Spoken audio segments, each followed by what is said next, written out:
আসসালামু আলাইকুম। যারা প্রবাসী আছেন তাদের উদ্দেশ্যে কিছু কথা বলতে চাই।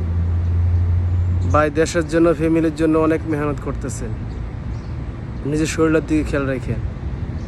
পুরুষ মানুষের শরীরে সম্পদ। আপনার এই শরীরটা যতদিন চলবে ততদিনই ভালোবাসা আছে। যখন দেখবেন আপনার শরীরটা চলতেছে না, তখন এই ভালোবাসাটা থাকবে না। কারণ বর্তমান যুগের মানুষ টাকা খোঁজে, টাকা চাই। আপনার কি হয়েছে না হয়েছে ওটা দেখতে চাইবো না, কিন্তু টাকা চাই। সংসার আছে, বাচ্চা আছে, ফ্যামিলির খরচ আছে, টাকা চাই। তাই আমার বলার উদ্দেশ্য এটাই যে নিজের প্রতি খেয়াল রাখবেন, নিজের যত্ন নেবেন। কারণ আপনার শরীরে, আমি প্রথমেই বলছি যে আপনার শরীরে আপনার নিজের সম্পদ। আপনি সুস্থ আছেন, আপনার ফ্যামিলি সুস্থ আছে। কথা বলছেন? আমার কথাটা যদি আপনাদের কাছে ভালো লাগে তো অবশ্যই লাইক দিবেন আর আমার সাথে থাকবেন। আসসালামু আলাইকুম।